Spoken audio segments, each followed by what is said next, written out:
for joining this webinar on wellness. It's basically focused on wellness of medical students, young physicians, including the residents. First, the house officers, we call them in Pakistan house officers, interns, residents, and early career physicians. It's not specific to any specialty. We have our guest of honor, Dr. Azeem, and we have our keynote speaker, Dr. Zeeshan, and we have five now, excellent panelists who will share their thoughts about resident wellness and the young physician wellness. I would just like to start with saying that I'm a fourth year resident now, and over the past 4 years, even before the COVID, so we call them a pre-COVID era, there have been some instances where we all have faced some burnout, some compassion fatigue problems, where we thought that, okay, I'm tired and stuff like that. And especially being an international medical graduate, with the visa issues and stuff like that, it adds an extra layer of stress. I myself, in my third year, got stuck in Pakistan for around 3 months due to visa administrative processing, and now I'm off cycle and I would be finishing my residency 3 months after the intended date. So I think the most important thing would be to acknowledge that there's a burnout, and then the next step would be how we deal with it. My compassion for Urdu poetry is urging me. एक शेर मैं मोमिन का पढ़ूंगा burnout के बारे में, मतलब इनडायरेक्टली रिलेटेड है. तो वो कहते हैं कि तुम मेरे पास होते हो गोया जब कोई दूसरा नहीं होता. So I feel the same about burnout, that it's always there. It's all about whether we are accepting it or running from it. So without further ado, I will invite Dr. Mohammad Zeeshan. He's a child adolescent psychiatrist assistant professor in Rutgers University, New Jersey. He actually did his fellowship from Harvard. He has been on a lot of American Psychiatric Association positions, including he had received a lot of fellowships. He has done a lot of publication. He has been a very helping figure for all of Pakistani applicants who have been trying to pursue career in psychiatry and even in other fields. So welcome, Dr. Zeeshan. Thank you so much, Ahmad. Do we have Dr. Azeem first as a guest speaker, or should I just go? Ahmad? Zeeshan, you can go. That's okay. Thank you, sir. So thank you so much, Ahmad, for inviting me over. Let me just share my screen.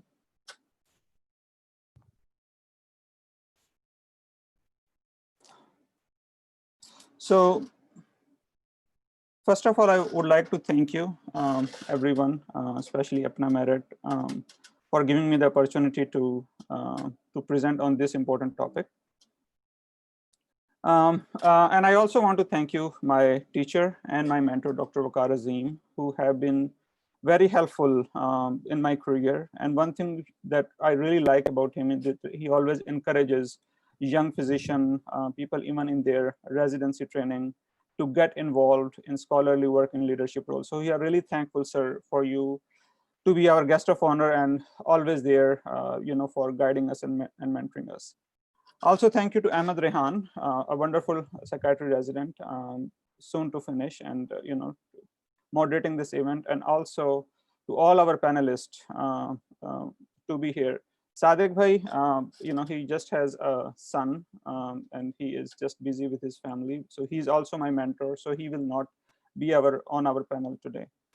And most important thing, I would like to thank all the participants, either they are house officers, PGY trainees, nurses, psychologists, or any other medical profession, and also APPNA, and also Danish Bhatti bhai and the other IT specialists. So what are the objectives of my presentation? So how and why trainees are more vulnerable, and why we are talking about it. So I myself, as Ahmad mentioned, I'm a child and adult psychiatrist. I'm currently working in a psychiatric emergency room where I do work every day, including weekend. That's why I'm wearing mask, because I'm also on call today. It's a university hospital in a very underserved community. And I myself have noticed significant, depression, anger, irritability, frustration, not only among patients, but also patients being more aggressive towards the staff. So it's a very difficult time. So that's why I think it's important to talk about it. Why, the early career of trainee are so important and make us vulnerable. And then learn some practical strategies how to handle stress, develop understanding of how to train our brain to think positively, because during any stressful time, it's very easy to get overwhelmed with thoughts, with negative emotions. So how to think, how to train our brain to think positively. And last is, whenever we come across with a problem, we try to fix it right there and then. So I will try to share like how to be a good listener rather than a problem fixer. So why why we are here today, why we are doing this seminar, because why the trainees, as I mentioned, all of us are more vulnerable, because we are at front line treating patients. We are exposing ourselves to patients, being very close with frequent contacts with patients, working long hours, and as a trainee, few years of experience. And maybe in some hospital, especially who are who are in early part of their training, maybe during early part of epidemic, they may have been less likely to be warned about exposure or provided with adequate protection. That just add even more vulnerability. And this is just as a profession. So this is a meta-analysis done in last year, which shows that as a profession, medical profession, we are increased risk of, I think Ahmad mentioned about burnout and depression and anxiety and suicidality. And why so? It also many times we have to break bad news. We are in contact with illnesses like anxiety, suffering, cancer, death. And on top of that, our own personal attribute of being perfectionist, being, that we want to do, we have this intense, sense of duty. We want to desire to please everyone, especially during, as a trainee, as a house officer, when we need validation. And I think Ahmed mentioned, especially even in US, international medical graduate, we need this kind of validation from our supervisors. So these are really good qualities to have, but during stressful time, these qualities of this pleasing everyone, this I have to do this thing in a perfect way, I need to get all the details, I need to do this, they may make us vulnerable to stress and depression, and also maybe in a way to seek help, because we may afraid that if we tell that I'm feeling sad, or I'm feeling angry, or I'm feeling tired, it just make us feel uncomfortable saying these things that may make us feel that maybe we are not a good physician, or we are not performing our duty. And as a profession, we are exposed to some, we have access to some lethal drugs, and as a psychiatrist, we talk about who deal with suicide, depression, all those stressful events. So now the question is, how does stress affect stress like COVID? What part of the brain this affect, and how it affect brain? So I would like to say here is Dr. Dan Siegel, who is a psychiatrist, and who divided brain into two different areas. So in this picture, you see the fingers are the upper part of the brain, which is our cerebral cortex, which in a simple way is basically CEO of our brain. That this part of the brain help us to make a rational decision, help us to identify what is a right decision, what is a wrong decision, when I have to say thing, how much I have to say thing, when I have to stop, how to control my anger and emotion. So this is the part of the brain which is called the upper part of the brain, showing in this as fingers. And then thumb and your palm, and so thumb, what Dr. Siegel mentioned is the amygdala. So amygdala is part of the brain which is a fear center. So, so it perceives fear. And then the lower part of the brain, which is palm and the wrist, is brainstem, which is midbrain, um, midbrain and amygdala, midbrain and other brainstem areas. So, so what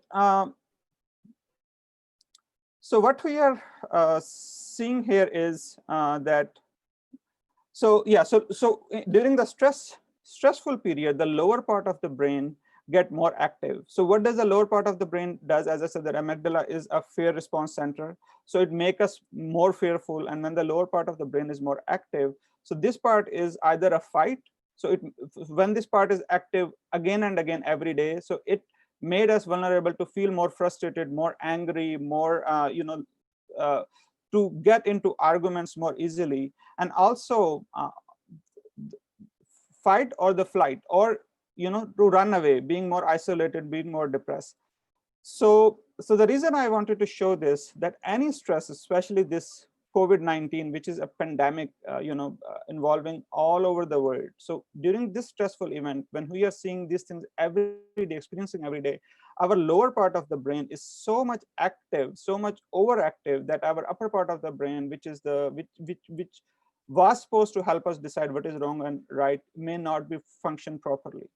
So how this come into clinical picture? Like how does, why I'm showing this picture, why I'm mentioning that this stressful event is causing our lower part of the brain? Because when this part is brain is active, it makes us feel more anxious, more sad, more down, more angry, more irritable, and feel more isolated, and see things in more negative aspect. And I would, so the next 3 slides I would like to share some data that this lower part of the brain not only getting activated in people in Pakistan or in the United States, but everywhere, because it's a pandemic. So this is a study from China where they did, this is it's a cross-sectional study for 1257 healthcare workers. And what they shows is that there's a significant increased anxiety, depression, insomnia, and psychological distress in healthcare providers. And what was the reason for distress? Feeling of vulnerability, loss of control, concerns about their own self, and this concern of the spreading the virus, and spreading the virus to others, spreading the virus to the family, and then being isolated. Being a medical profession is a very noble profession, but know what is happening when we are working in the hospital with a very stressful environment, and then when we are going back to the community, people may think us as a source of infections, because we are coming from a place where there are so many COVID patients. So that is making us even more isolated. So that even making us even more vulnerable. And the other thing is, that there is significantly predictable shortage of supplies, and there is increased influx of suspected COVID patients, which adding even more pressure. Then this is the study from Italy, which almost showed the same thing, that there is a significant increase in PTSD. So how does PTSD symptoms? There are nightmares, there are bad memories, there are more anger, more irritability, poor sleep, depression, which can manifest as feeling down, sad, not enjoying things that you used to enjoy, feeling isolated, and even thoughts of hurting themselves. And anxiety mean just thinking negatively about the future. This could happen, that could happen, and then also sleep issues. This is third study, which is also survey from Canada, that also showed the first healthcare providers, they associate their negative feeling with their current work situation, anxiety, the unsafe environment, and I hope this correlate, whenever we come to the work, there are so many chaos. We don't know which patient is positive, which patient is experiencing symptom, we don't have adequate the mask and all those other supplies. So we feel that it's an unsafe environment, feeling overwhelmed, feeling helpless. So where this feeling of helplessness is coming from? So that we all, during this difficult time, we all have an unmet needs. From the patient perspective, the business is closed, kids are at home, and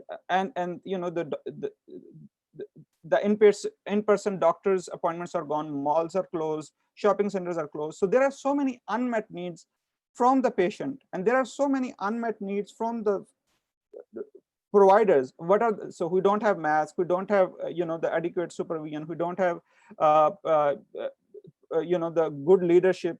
So these are, and on top of that, being a physician, you are compassion, you want to help, but despite all your help, people are dying here and there. You are hearing news, this my family friend died, this my doctor died, and we are losing so many people. Like this week, I lost one of my mentor and teacher, our vice chancellor, Dr. Mustafa Kamal Pasha, and lot of, maybe some of you may know, some of your colleagues, some of your teachers, some of your mentor are dying. So that is making us feeling helpless, that we are trying our best, we are working harder, but still people are dying here there. So that is making us feeling helpless and also discouraged. And then this health are unsatisfied with the general public behavior. As I mentioned, one, that people are thinking us as a source of infection. But the second thing, which I was really surprised and shocked to know, because I'm teaching some online training to pediatrician and some families in some villages in Muzaffargarh and in Punjab. So one thing that one of the pediatrician and a lot of families mentioned that they are not coming to the doctors nowadays because they feel that doctors are injecting some injection or giving medication to kill their babies, to kill the family member, to control the population. So now you can imagine the frustration. It just make me think so angry that you are trying your best, you are putting your life on risk, and then instead of, and you're putting your family lives on risk, but instead of all those things, what the people are saying is that you are a source of infection, you are trying to kill. It's so frustrating. And this is some data I got from Pakistan. This is our respected professor, Dr. Asad Tamizuddin from Rawalpindi. So this is some unpublished data that I found, that even in Pakistan, the healthcare workers have been reported, a lot of psychological distress. What are the other contributing factors? I think I also mentioned grief, that we are losing family members, our friends, our teachers, our medical colleagues, sense of helplessness, and lack of institutional care model, that there is no, and I'm reading, I have been reading so many news from Dawn and other newspaper and other article with this feeling that, the trainees, the house officers, the PGYs, they are at front line, and the supervisor, the professors, either they are not as much available as they used to be during this. So this, and there is no structure from the institution. At some institution, it may not be true, but that's the feeling that the trainees are perceiving, that is making them feeling more vulnerable. And so now, we talk about for now is that these things are stressful. This COVID is stressful. This is affecting our lower part of the brain. This is making us more vulnerable. But the question is how to handle the stress.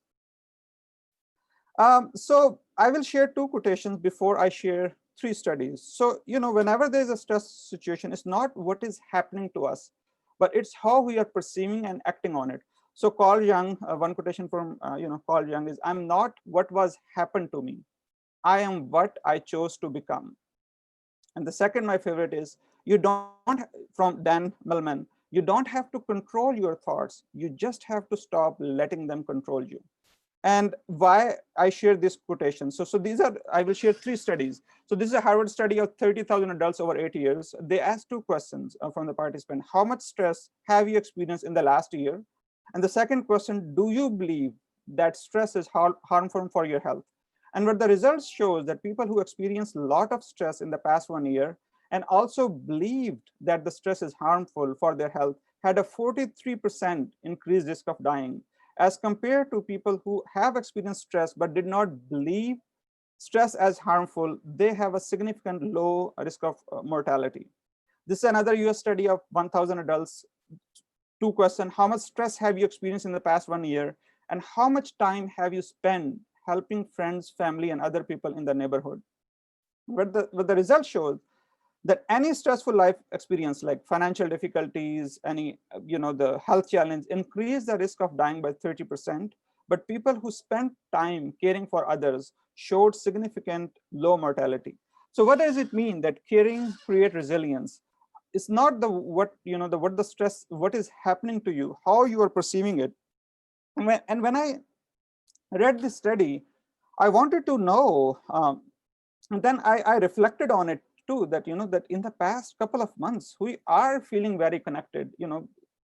Just imagine today, we have panelists from Pakistan, we have our guest of honor from Qatar, we have people, from different states in the United States, and then there are so many participants from all over Pakistan and other part of the world. We are connected, and we are trying to help each other.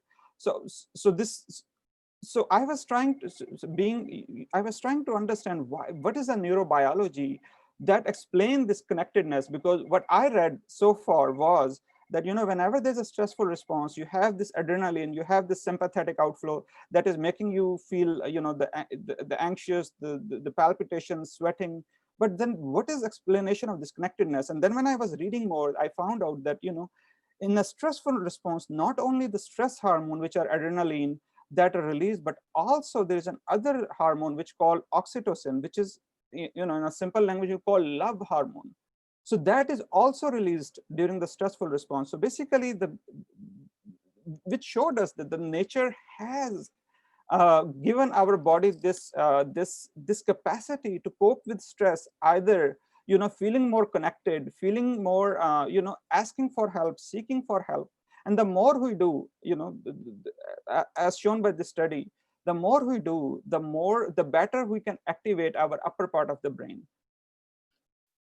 And the third, this is a US study, is that which shows that 25% of job success is predicted by IQ, and 75% of job successes are predicted by optimism level, your social support, your ability to see stress as a challenge instead of a threat, because we cannot avoid this. Inshallah, things will get better. It may take time, but we cannot avoid until things get better. So is who we have to choose, either who take it as a threat or as a challenge.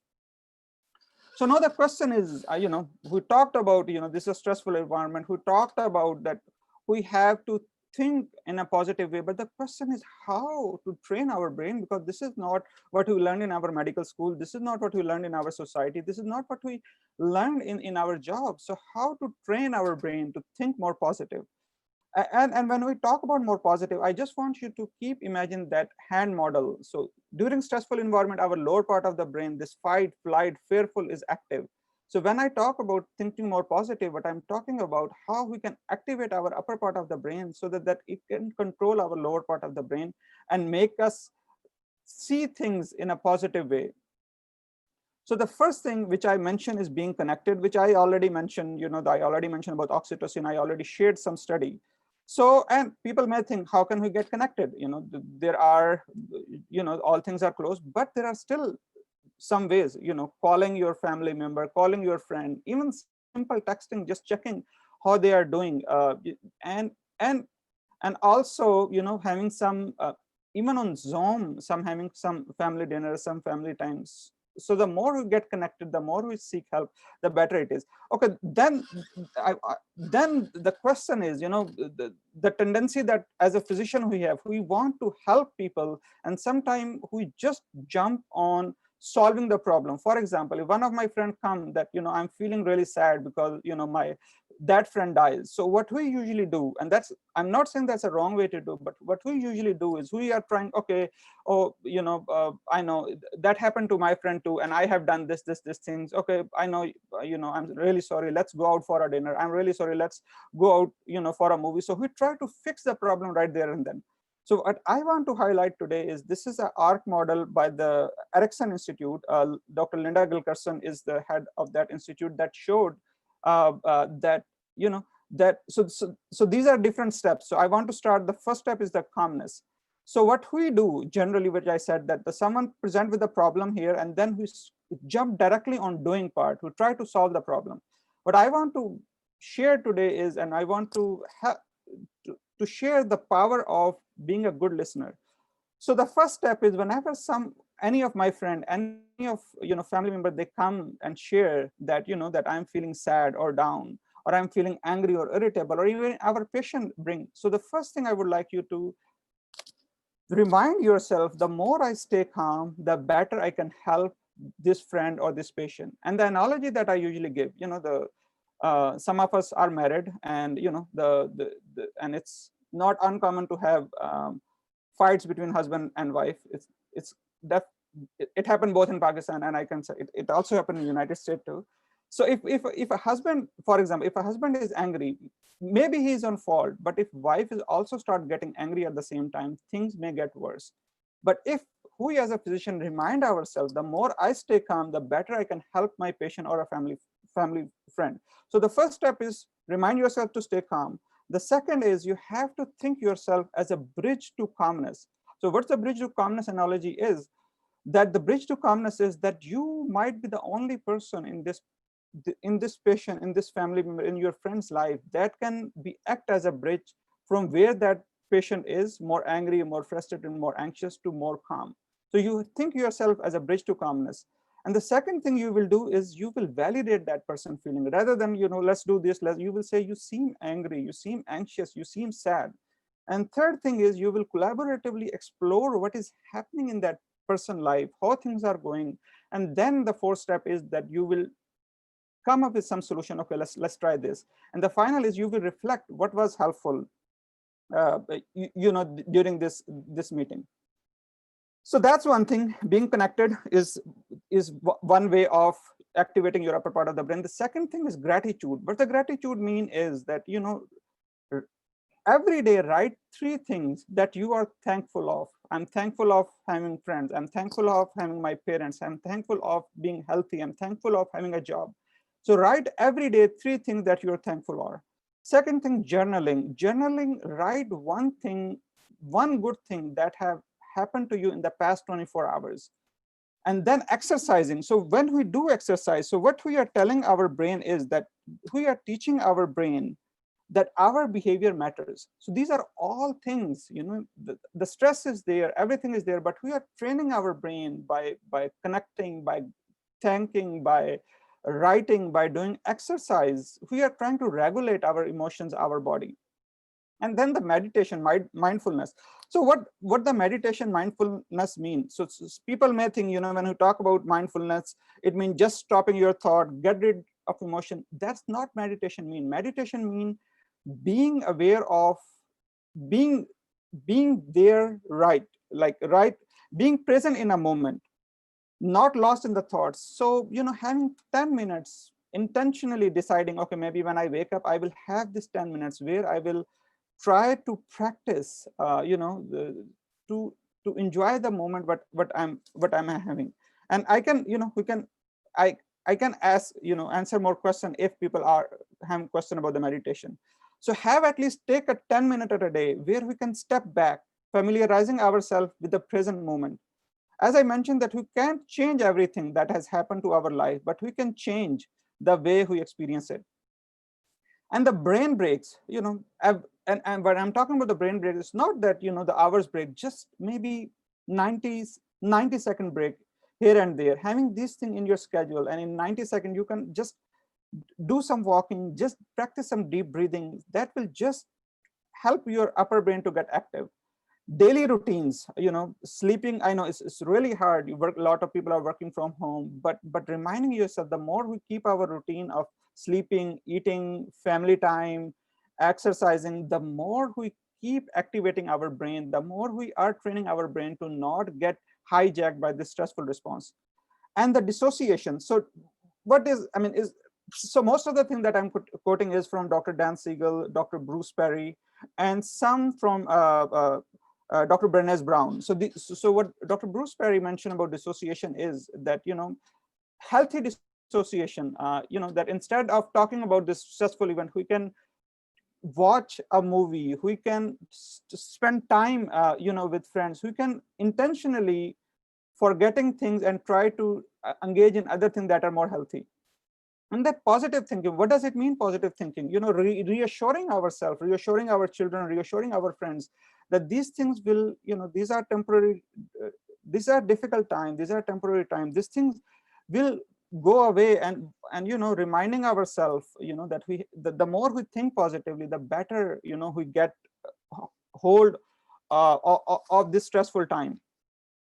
So what I hope is, that the goal of this presentation is that, what I want to highlight is that taking care of ourselves should be as important as uh, any other thing that we do, like taking care of patient, taking care of the family. So we need to make sure that we take care of ourselves, because we can only get through this together if we can take care of what we need and take care of one another. And that's the way we will go through this difficult time. And I hope, this is a, worldwide bad thing. And I hope that this pandemic will make us recognize that we are all connected. And I hope that, we continue to build this compassion and build this aspect of community after these things are over. And I strongly believe that we will never be the same after this. And one thing, the last thing is that I want to highlight that at our institution at Rutgers, we have this it's called check you, check to, where we have to check ourselves and also check with our two friends every day. Thank you.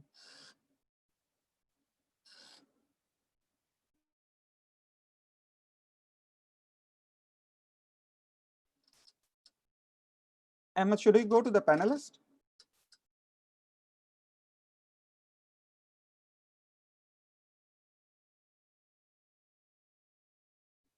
Okay, so maybe let's start with let's start with Dr. Waqar Azeem, our guest of honor, and then hopefully Ahmed can join. Yes, Dr. Azeem.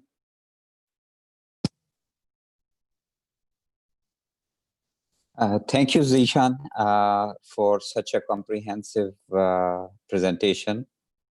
First of all of you who are participating in this webinar, this is arranged by all our trainees and upcoming faculty. So this is very heartening to see. So Dr. Ahmad has done an amazing job in putting this together, and it's great to see our fellows and residents and junior faculty from all over US and Pakistan who are doing this webinar, which is extremely important. And I see a lot of trainees. I think I know some of them who are participating in this webinar. So great to see all of you. I think it's such an important topic that what we are going through. But I'm really glad, Dr. Zeeshan, what you talk about, what is the impact and what is stress. So stress is not actually the event. Stress is how we react to a certain event.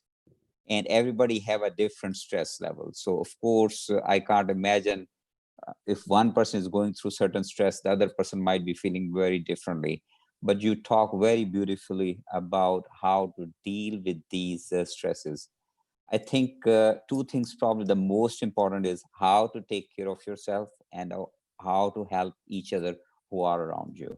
So I think that's extremely important. I will not say anything more. I think we have some wonderful residents and faculty as our panelists. We'll give them a chance to say their thoughts or what they have gone through or what have helped them. And I see a lot of questions upcoming too, which would be good to have some involvement from our participants. Actually, it would be good to hear, not just type question.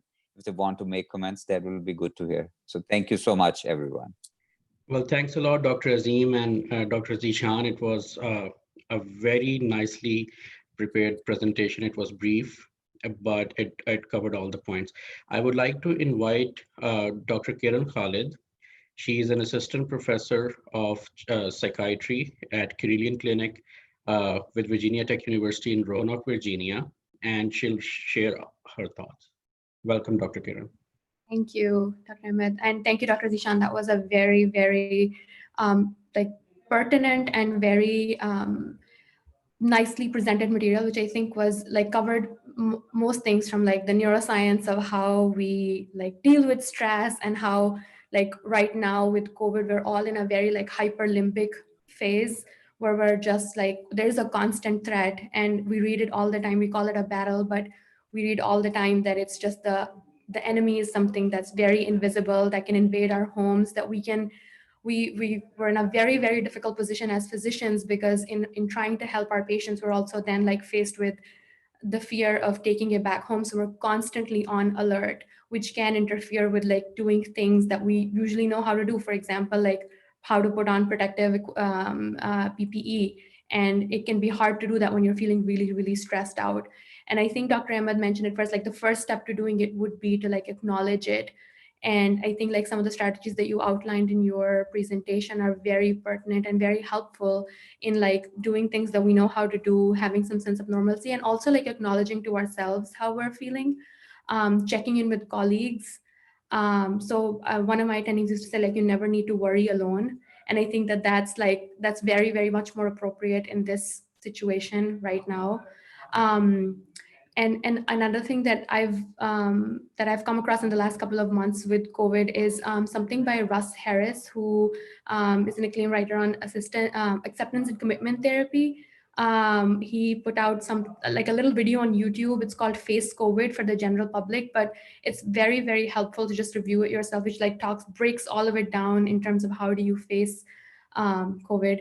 And like deal with the stress and do things based on your own like internal values, but also like acknowledge the emotion behind it. And I think that another thing that I wanted to outline for the trainees, I think especially that I was in that spot, is like the difficult position that we're in as we're transitioning into different like phases. I think Dr. Manal went through it too, is like transitioning during the time of COVID.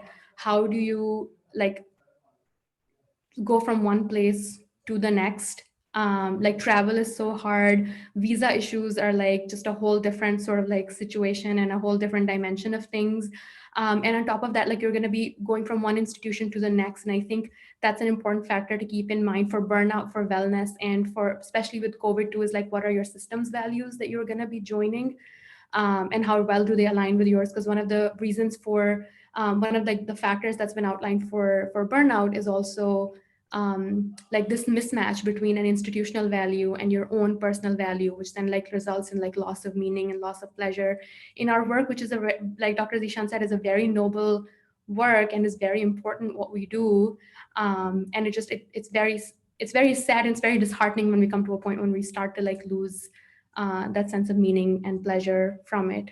And so like on an individual level, we can work as a community, we can work and like let oxytocin play some role in feeling connected, and then also sort of like changing systems. Because another thing that COVID on the flip side of being really hard, what it showed also is that systems can change to cater to the community that it's supposed to cater to. And so we have to like help not just propagate that, but like make sure that it's like sustained change. And so that we can continue to like fight not just COVID, but this other like epidemic of physician burnout, and make sure we're doing well. Yeah. Thank you, Dr. Zeeshan, and thank you for having me. Those are some of my thoughts. Thanks a lot, Dr. Kiran. I would like now to invite Dr. Varmik. He is a child adolescent psychiatrist from Karachi, Pakistan. He's currently running his private practice. So it's good that we have perspective from Pakistan as well. Welcome, Dr. Varmik. Thank you, Dr. Ahmed. Thank you for inviting me here, Dr. Zeeshan. That was a wonderful presentation. I think it was very comprehensive. It, kind of presented the entire view. I would like to mention here is that yes, situation in Pakistan is very difficult, and things, as you also mentioned, people are actually there are all sorts of rumors and propaganda out there that do not go to medical professionals, as they are injecting poison, or they're killing, or stuff like that. It is very, very disheartening when you're working in this end, and constantly hearing all of this makes you more anxious, because that's not why you have become doctor. In these kind of situations, I think the best possible way to deal with stress or to keep your anxiety level down is, as you already mentioned, I think having some time, the social connectedness, you have all these forums where you can, there's Zoom, there's WhatsApp groups and stuff. You can be connected. The more you're connected, the better it is. You have to, as Kiran also mentioned, you don't have to worry alone. Let's all worry together. I think anything which brings in uncertainty brings a lot of anxiety. So I think this time will pass, but we all are in this together. So I think we need to deal with it together as well. Thank you.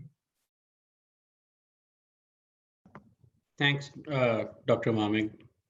Thanks for sharing your thoughts. We'll go on to our next panelist. I would like to invite Dr. Manal Khan. She recently finished her residency from University of Washington, Seattle, and now she's a child's fellow at UCLA. Welcome. Thank you so much. Thank you, Ahmad, for organizing this. And thank you, Dr. Zeshan, for putting together such a comprehensive presentation on what we can do to kind of mitigate stress from this pandemic. And my other colleagues as well, Dr. Khalid has talked about it, Dr. Varmik has talked about it. And as we are talking about what trainees can do to kind of mitigate the stress, I also want to highlight what systems, employers, and what other people can do to help with the trainee wellness, because I want to present the other side of the argument as well. And I mean, the first thing is that the trainees and attendings are very different, because trainees are on the front lines, they have long work hours, they get minimal wages, and they're locked in this very hierarchical setup where they don't have any control over their schedules. They cannot quit training, which makes them even more vulnerable to exploitation. So they're very different. And then trainees have young families. We know COVID-19 has dismantled all forms of childcare. So that has also impacted trainees. And the literature on wellness has shown us that, yes, interventions towards individuals are important, but interventions for individuals without systemic change are really not good enough. They're just not good enough. So let's talk about systems then. So as Dr. Zeeshan pointed out, this is a traumatic event because a lot of us have felt that this can take our lives. It has taken the lives of our loved ones. It has taken the lives of our colleagues. So the threat to life is very real. And in case of any traumatic event, we think of three things. We think about ensuring safety. We think about restoring meaning and connection. And we think about empowering the other, like restoring their agency so that they don't feel helplessness. They don't have to feel that helplessness. So when it comes to safety, we have always organized all of those efforts around three basic principles: preserving the PPE, preserving the physician workforce, and minimizing the risk of exposure. And this can look like different things.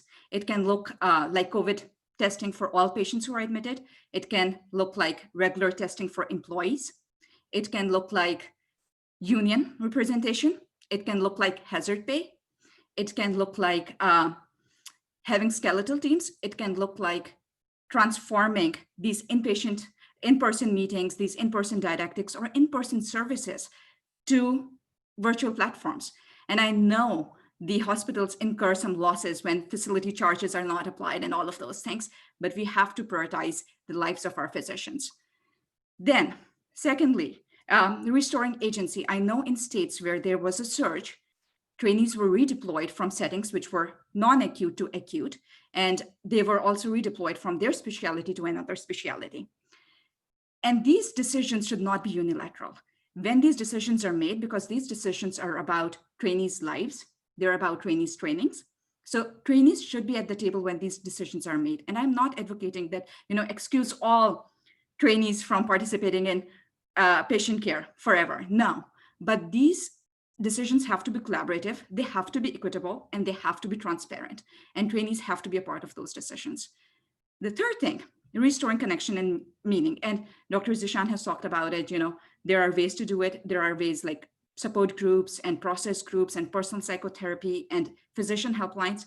But all of that should be available, accessible, should be presented at a reduced cost or free of cost to trainees, because trainees don't have money. Let's be honest, they don't have money. So those are some of the things that I wanted to point out. Also, like childcare is such a big thing right now because schools are closed, daycares are closed. So communities need to think creatively about how we can support our healthcare workers. Like community members can step up, hospitals can have contracts with private daycares, hospitals can have on-site services available. Things like that have been happening in some of the hospitals, and we need to copy that model. Lastly, I want to point out that, free pizzas are great, yoga sessions are great, lectures on wellness are great, but if you're going to plaster like a sticker on my head and that says you are the hero without putting out some substantial concrete changes, it is only going to gaslight us. It is going to continue the culture of gaslighting. So we have to be mindful and thoughtful about that too. I will end this with, there's a famous saying that, there's light at the end of the tunnel, but we should not wait until the end. We can put light in this tunnel right now because we're talking about the lives of our physicians. So we have to pay attention to that. That's my time. Well, thanks a lot, Dr. Manal. It was a great presentation of actually your experience in resident wellness. Without further, I would like to mention that we are very fortunate that we have a lot of attendees today, including my mentor, Dr. Ali Essens, and Dr. Zeeshan's, Dr. Sania's mentor, Dr. Ali Hashmi with us. Thanks a lot, sir, for joining. And then I will pass the light to Dr. Ali Ehsan, who is a fourth-year psychiatry resident at Icahn School of Medicine, Elmhurst, New York City.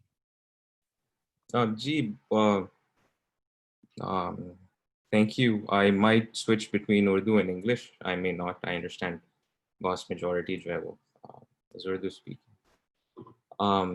Thank you, Dr. Zeeshan, very comprehensively summarizing and expounding on the various problems, and Dr. Khalid, along with Dr. Varmik, bringing perspectives from Pakistan, but especially Dr. Manal Khan for making us all uncomfortable during this session. Because of course, jaise Zeeshan bhai ne kaha, we all can focus on the positive and keep focusing on the positive. And I'm not saying that that does not have value, but mindlessly meditating can create a lot of internal problems for us. It's something that Dr. Khan alluded to. Yes, free pizza is great, but something to a similar effect. They would clap for us every 7 p.m. I think that was a culture all across the U.S. But at least in New York, when I would go to the grocery store after my grueling 12-hour shift, I'd have to stay in the line, and they would not give us any sense of priority. Or interestingly, 7 baje, they'd be all clapping for us. So it's interesting, in certain ways, they're appreciative of the trainee, of the physicians who are at front lines, of nurses, of all the supportive staff. But on other places where they might have to roll the dice in terms of food and toilet paper, so they'd not be so comfortable. And that's, of course, that all of that is understandable. And I think that we need to speak about the negative aspects and the discomforting aspects of this as well. And please feel free to cut off or ask any questions iske beech mein in any of my comments. Because hota yahi hai ki we satiate ourselves with free pizzas when we're thinking about all the positive things. Again, nothing to take. We're all grateful that we're here. But things can be far richer, far meaningful, and there are capacities to build resilience, in a sense, if we think of both the negatives and the positive, and then create a synthesis between the two. So if we have a stimulus, a stressful stimulus, and the reaction that we can formulate, right? I think within this space is the capacity to build resilience and connectedness and meaningfulness and all of the essentially good stuff in the end, right? Which sometimes is a discomforting process. You know, they say New York was the epicenter of the epicenter at one point. And I was fortunate or unfortunate to be at Elmhurst Hospital, where which was hit quite hard. And I remember we were largely doing telephonic encounters. So one of my patients called me, you know, I was going through the psychiatric review of systems, just like all of us do. And the patient stopped me for a second and she asked me, "Well, I'm fine, doctor, but how are you doing?" And my gut instinctual reaction was, "I'm fine, thank you for asking." And she says, No, doctor, I'm seriously asking you, how are you doing? Because I worry for you." And again, my reaction was similar, but then I took it back and I said, you know, I'm stressed, I'm overwhelmed, and there are days I worry quite a bit. But you know, I'm trying to remain hopeful. But since you inquired with such genuineness, I'm touched, and it was really a touching moment for me because she insisted, and I think this was a brief moment for me, where the role of as a caregiver, myself, flipped, in which I was the care receiver, and this interaction sort of lingered on during the days and the many weeks, and then I you know, sort of realized, okay, you know, we go through 5 or 8 years of medical school, and then we go through these grueling residencies, and then our early attending years, and then our late attending years. Would you, you know, the role of being a caregiver is wired into our brain stems, जैसे Zeeshan भाई कह रहे थे. That's reflexive to us.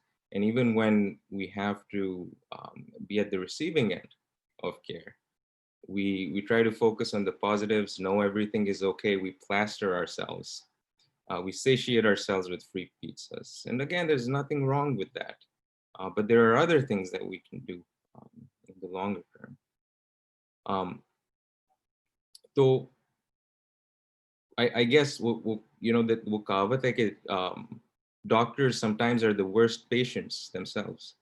I guess there is some truth in that, because we are caregivers and we can't see ourselves on the other end of the stick. So in that sense, I would like to, at least this was for myself, okay, we are subjected to the very same laws, to the very same psychological, biological, and sociological principles that our patients are subjected to. So in that sense, acknowledging our humanness in spite of our great degrees and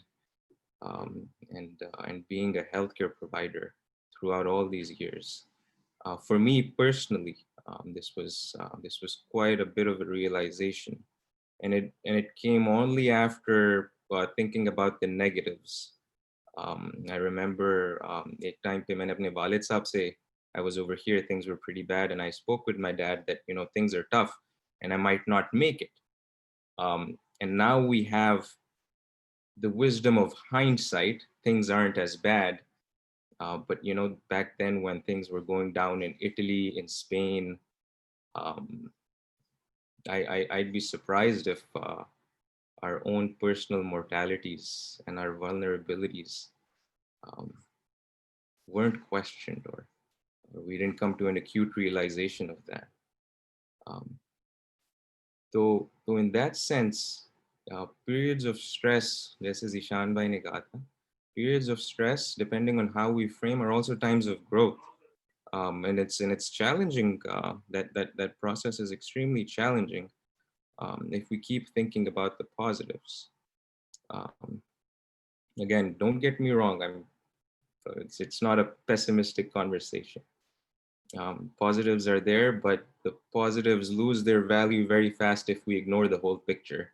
The reality of what this pandemic has done with us as a society, it's very, very real. So how to overcome that? I think say, people who have spoken before me have mentioned quite a number of things. All of that. But I would but my primary recommendation, if I'm in any position to recommend, would be openness in relationships about how we feel, our vulnerabilities, our mortality, our weaknesses, with people that we trust. That could be your parent, that could be your spouse, that could be your colleague who's assisting you in the ER.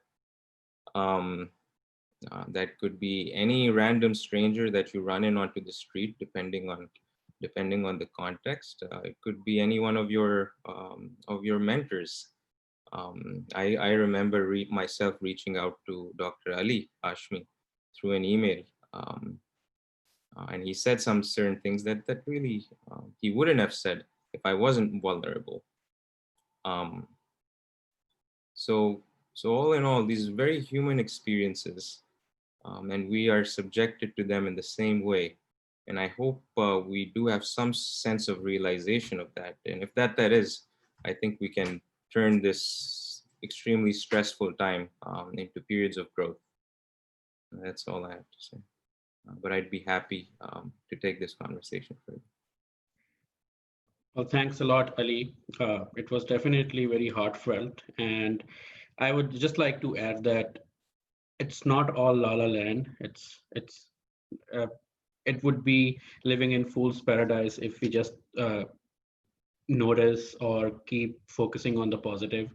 I think we have to balance it out and keeping the negative aspects of it in mind as well. I would just like to add one thing. I always call this as a superhero complex. I feel that all of us physicians, we have a superhero complex, which we feel that we are invulnerable, we are here to help. We cannot feel weak. But I must say that sometimes it's okay not to feel okay. It's okay to feel weak. It just makes us human. Okay, with that, I will request Dr. Sania Mumtaz, who is a second-year psychiatry resident at Mayo Clinic. She is a trainee of Dr. Nazish Imran, who is very well known to us. Welcome, Sania. Thank you so much. And I would like to thank everybody for such informative things. Like, I am seriously grateful for the opportunity to be here. And as Dr. Zeshan said in his presentation, like Pakistan ke andar situation jo hai was a little more complex as compared to I can't really say it's like more difficult, but it's a little complex because given our cultural and religious background. The thing is, ever since Corona and the COVID situation started, what physicians, and especially because this is a very personal account from my side, because I don't know everything that is going on in Pakistan, but what I've seen in Mayo is that trainees, young doctors, especially since they're on the front line, plus there's been, obviously nobody saw this coming. So the administrative stance regarding the deputation of the duty and people getting assigned and who is going to work at, and in what capacity has been such a mayhem, as sort of like it's in such a confusion that it has added to the already severe stress that everybody is feeling, because everybody is feeling really scared for their deaths and really scared for the lives of their own family. And because Pakistan came there since like a month ago, there was a huge surge after Eid al-Fitr. There was a huge surge of infection, and after that, trainees, for example, like 90% of the doctors in my department, from psychiatry department, were deputed duties in Corona frontline. So we really did not see that coming, and it has added to a level of stress which was all in a already such stressful situation, because ever since this situation started, we shifted all our duties online, and we were providing 24-hour care for COVID patients and for physicians and for general public. And it was telephonic, and it's also online, like through Skype consultations. So it basically, the burnout that we felt at that time, because I personally felt that I have been on duty continuously 24 hours past 5 months with no break, with compared to like the situation before, जब हमारे जो भी work day होता था उसमें 6 hours में खत्म हो जाता था. तो उस वजह से I think कि plus the thing that you talked about, Dr. Ahmed, कि हमारे doctors को जरा सुपर हीरो complex होता है, that we think कि हमें जो है वो शायद ये वाली situation या इतनी anxiety या depression उस तरह feel नहीं होगा. This is something Dr. Ali says very often. आज भी वो यही बात कर रहे थे, कहते हैं कि डॉक्टर्स खुद एक्सेप्ट ही नहीं करते कि मुझे ये मसला हो सकता है, क्योंकि हम दूसरों को क्योर करने में लगे हुए होते हैं. So for our physicians to actually accept that the feeling of burnout, that they actually are anxious or depressed, is very hard to come to acknowledge that fact. मैं currently, obviously this is something very new and abhi chal raha hai project. I'm currently working on this research with Dr. Nazish, in which we're viewing, like with actually trying to understand psychological impact on physicians who were not primarily working in acute critical care, and they were shifted, deputed later on. And most of the interviews have to take such a long time for the doctors to actually acknowledge that they had any sort of psychological effects on it. And this, I think, is one of the biggest hurdles in physician wellness in Pakistan, because people just refuse to accept. Also, the prevalent thing that mental health doesn't exist. Even in the physicians, like psychiatrists के अलावा बहुत hardly कोई accept करेगा कि mental health कोई चीज होती भी है. So that has added another level of stress that we have to work through that to get to the bottom of things. So this is my opinion on this. Thank you so much. Well, thanks a lot, Sania, for sharing this with us. And मैं इसमें कुछ ये add करूँगा कि बाज़-औक़ात कुछ psychiatrists भी believe नहीं करते mental health. So I think thanks a lot, everyone. So we'll take question. I would like to summarize everything with 2 examples. So in airplane, when we are traveling, in case of oxygen desaturation, they say कि अपना mask जब आए तो पहले खुद को लगाएं और फिर दूसरों को हेल्प करें. They don't say it because they are mean. They say it because अगर आप खुद desaturate हो जाएंगे तो you will fall down. That's number 1. Number 2, I'm not a Liverpool fan, but Liverpool has a very good Liverpool soccer team has a slogan that you will never walk alone.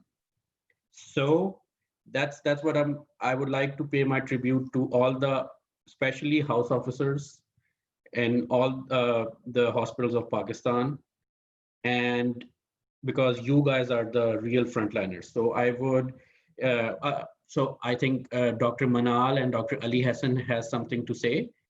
Manal, go ahead. Okay, so I just wanted to point one thing out, because we were talking about reactions, and we were talking about positive reactions and negative reactions, and having to come to a synthesis between the positive and negative reactions. I just wanted to highlight that as we're talking about that, reactions are just reactions. Positive and negative is our judgment that we add to those reactions. And these judgments are kind of informed by societal constructs of what is sanctioned, what is acceptable.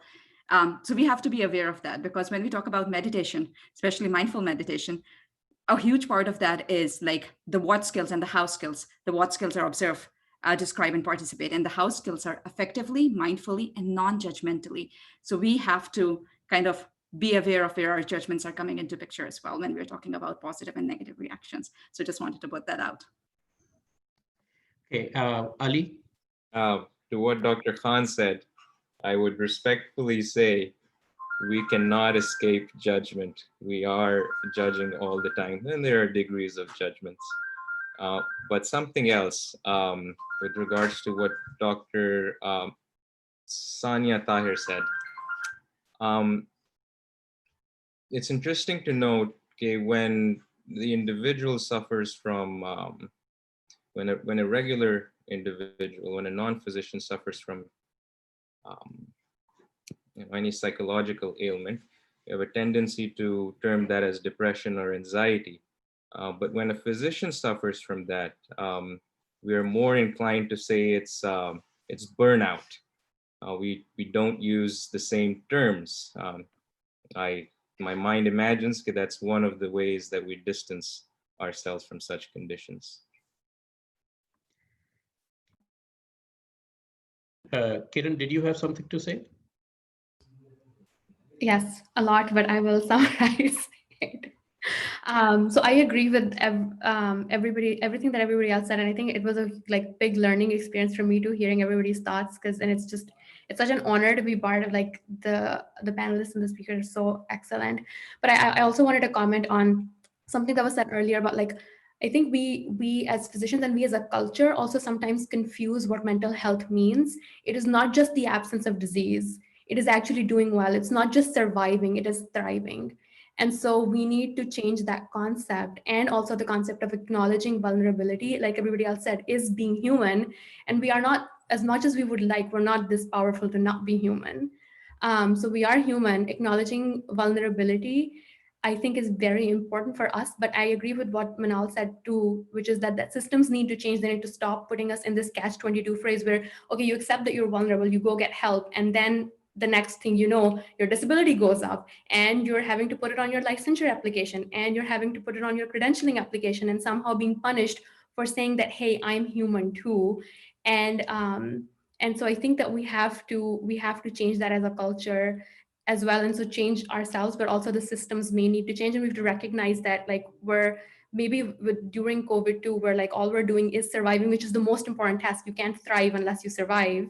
And so we have to move beyond surviving and move on to thriving. And that's what growth is going to be. That's what resiliency is going to be, which is you are vulnerable, somebody vulnerable, something happens, and then you adapt. And it is going to be how we adapt to this that's going to be important as individuals, as communities, as societies, and as systems. Thanks a lot, Kiran, for mentioning that. So we have a lot of questions. So we'll go to that. There are some people, we have actually some professors from Pakistan as well. So I think Dr. Nigat Mehdi, to all panelists, said that we all need to stay positive and we are all in it together. Thanks a lot, Dr. Nigat Mehdi, for your kind comments. And I think we have a professor from Bahawalpur who wanted, yes, so it's Amir Ahmed. I think he's a professor from Bahawalpur. He said that very good discussion. I am having 15 to 20 residents. Initially, severe reaction was shown by senior and junior, most likely due to less knowing about disease. But now conditions are settling down and we know how to deal with that. Thanks a lot, sir, for sharing your thoughts with us. So these were some of the comments, and now we have questions. So the first question was by Abdul Sami Khan. Mr. Khan said that, is there any rule SOPs for health staff who are working continuously in COVID-19 and not replaced? So okay, so yep. I would like to answer. Anyone like to answer this question? Okay, so I would like to answer these questions. So I think in US, there are some SOPs which have been followed and it varies from state to state. Even within a state, it varies from different hospitals. I can give my example. So we were allowed not to see COVID positive patients directly. Even they had the PPE and everything, but we were allowed to just have a phone visit, even for the consult, not for outpatient, but for consult services. But of course, if there was a patient in our inpatient unit, then we would wear all the protective gear and see. But yeah, we were fortunate enough that we had that option that we could say that we are not going to see COVID positive or suspected patient if it's not if they are just saying that they want to see psychiatry. Okay, There's a very good question by Mariam Moten. Are prayers considered as a form of meditation? I would like I would like Dr. Zeeshan to answer that. I think definitely anything that can activate our upper part of the brain, and this is prayers, meaning more hope. Basically, it's one way of showing that that person is more hopeful. That person has some trust to someone, just like we are sharing our thoughts to some of our friend or family member. So asking God to help us, that is showing as a courage, as a mindfulness, as a way to calm those lower part of the brain to get activated. Yeah. Well, thanks a lot, Dr. Zeeshan. We have a question again from Dr. Abdul Sameen. Can we have any specific stress management modules to deal with the COVID-19 induced stress? I would request Dr. Manal to answer that. Sure, sure. Depends upon which platform, because there's a lot of material that different folks have put out there. I know I'm connected with the DBT world. They have been putting out material. ACAP is putting out material for child and adolescents. APA, American Psychiatric Association, is putting out material. So there's a lot of material that's being put out. But the question, I think, would be, how do we receive that and synthesize, condense that for Pakistani audience?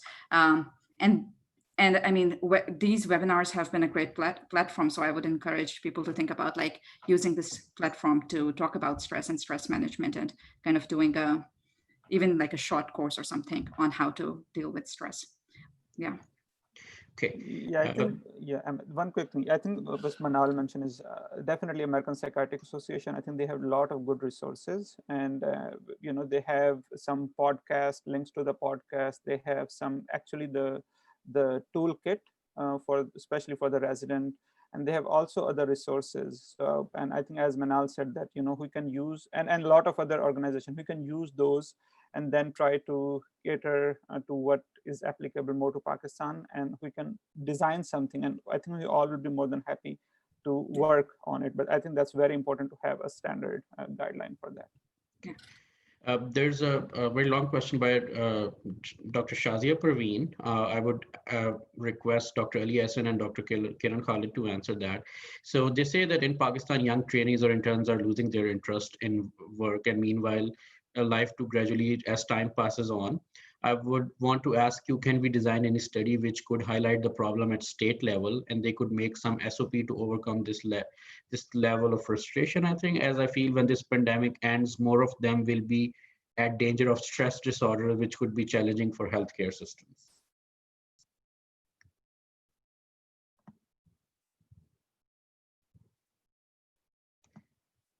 So Dr. Ali and Dr. Kiran, would you mind sharing your thoughts? Dr. Ali, do you want to go first, or? Please do go first. Yeah, I don't think I'll be able to top what you say, so I'll go first. So I think, yes, I think that what you're outlining in that trainees actually I would say, like in Pakistan and all over at least here too, are like losing interest, because that's what misplaced definition of depression, I guess, could be, that we're like, people are burning out and they are losing hope, because the sense of purpose and the sense of like meaning and joy in work is losing out for like money and for like other kind of like regulations that the systems are focusing more on. And so I think that, and similarly in Pakistan, because there's like a lack of a centralized system or like SOPs or different institutions work very, very differently, and there's like no regulation on duty hours, at least when I was in med school back there. I don't think that Dr. Varmik is nodding, so that there's still not that. So I think that there definitely is a lot of room, because there's a lot of gaps between what the needs are and where we want the trainees to be and the system to be. So I think definitely there could be like not just a study that could be conducted there to come up with like SOPs, but also like a lot that we can learn from like other systems and the failings of those other systems as well. Because I think in Pakistan, my experience was that like a lot of times we're focusing a lot on like what the Western systems are doing, but those two aren't perfect. And so I think this might be a good idea and a good point and a good, I guess, time to start to learn what our needs are as a system, and also learn from like the failings of other systems that we sometimes do look up to, but are not also perfect in what they've established.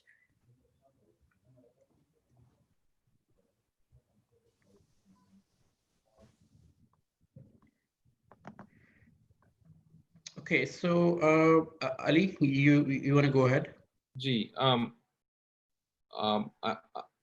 I it's a good question. It's one that I don't have an answer to, like most questions. But I will say this: जो challenges Pakistan में हैं, from the colleagues in Pakistan that I've spoken with, working in various hospitals, they are the challenges are similar. They're not the same, but they are similar.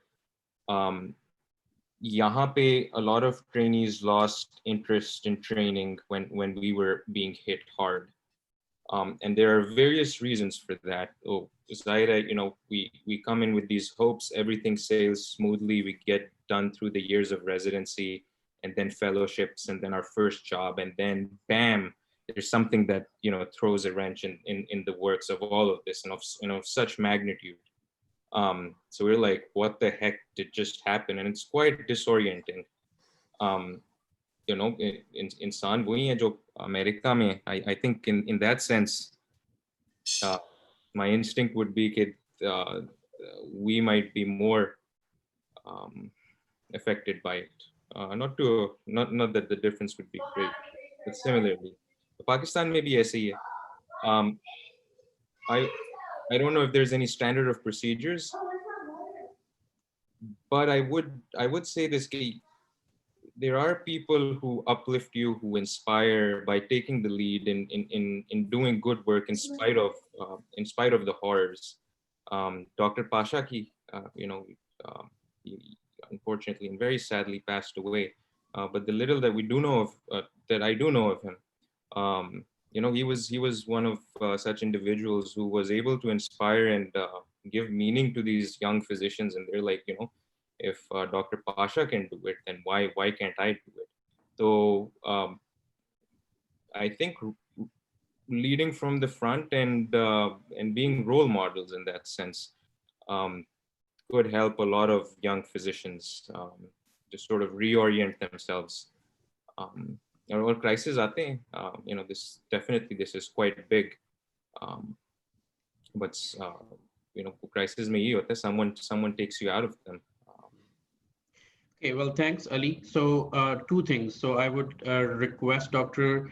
Azeem to wrap up, and if Dr. Azeem, you allow me, before that, I would request Dr. Varmik and Dr. Sania, because जो मैंने भी देखा, हम सबने अपने colleagues से सुना, पाकिस्तान में things were and have been really tough for young physicians, not only for young physicians, for everyone, including professors, assistant professors. So do you guys have any suggestions specifically for people working in Pakistan that what they can do? Or do you guys have any ideas specifically to Pakistani physicians in your mind?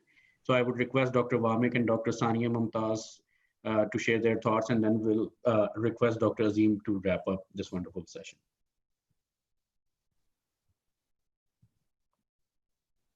Sania, would you like to go first, or do you want me to? After you. Okay. So I do agree with Dr. Ali, who just mentioned that the challenges are very similar, and we all are in the same boat, I believe. But the concern is, as Dr. Kiran also mentioned, that we're not that, there are not much regulations, rules here in Pakistan, and that's why every hospital or every particular area is working within their own capacity and however they can help these young physicians or resident and trainees. And a lot of chaos comes from when it comes to uncertainty as to who's going to do who's going to be at the front line, who's gonna kind of be at the back, duty hours kitne hain, how that needs to be managed. So there's a defect, or there's not a defect, but I must say that there is difficulty in the managerial aspect, where a lot of chaos comes from. What I would suggest is that these residents, the seniors needs to talk to their residents, their fellows, and their interns, need to ask them what troubles they are facing in order to help them. Because there is a very hierarchical system here in Pakistan, and most of the time you're not given the chance to express what you're feeling. It's just direct orders that you have to do, and you don't have other options. Either you do it or you leave it. And that in itself becomes another stress over the already existing stress, and you're unable to kind of express yourself, and that is, I think, you kind of get stuck into the loop. So I think I would recommend, and would also like, as we've got a lot of senior faculty here, if the faculty attendings and the senior management could actually kind of talk to the young physicians and resident and trainees, and to understand what kind of trouble are they having, so they'll be able to be in a better position to help them. I agree with Dr. Varmik. Like the managerial point of view, say the administration, the way the things have been handled are not as uniform as they should have been. So that is creating a little chaos, and uski wajah se thoda sa issues hain. What I also want to say is earlier Dr. Manal said कि जब depute करते हैं duties पे, तो उस time पे bilateral होनी चाहिए बात. Like you should talk to the physician who's actually going to be on the front line, if they're actually willing to do it, or अगर उनकी कोई concerns हैं तो उस time पे उनको address करना चाहिए. What has happened in Pakistan, they have not asked anybody who is willing to do what and who's not willing to do anything. For example, there have been doctors who have had immune problems, or who are asthmatics, who were extremely unwilling to do the duties because they felt themselves extremely at risk for the infection, and at risk for a severe infection at that. So they've been told to do the duties without even asking the consent. So what I felt like, if there was a better communication between the young physicians and the administrations, including a chain which includes their seniors in their own departments, their professors, their registrars, like Pakistan के अंदर से registrars का बहुत ज़्यादा ही कोई important role होता है in our hospitals. So this has been that has created a lot of lag in communication, and that has actually created a lot of stress doctors, because they didn't want to do a lot of things that they were made to do. So this is something that could be worked on.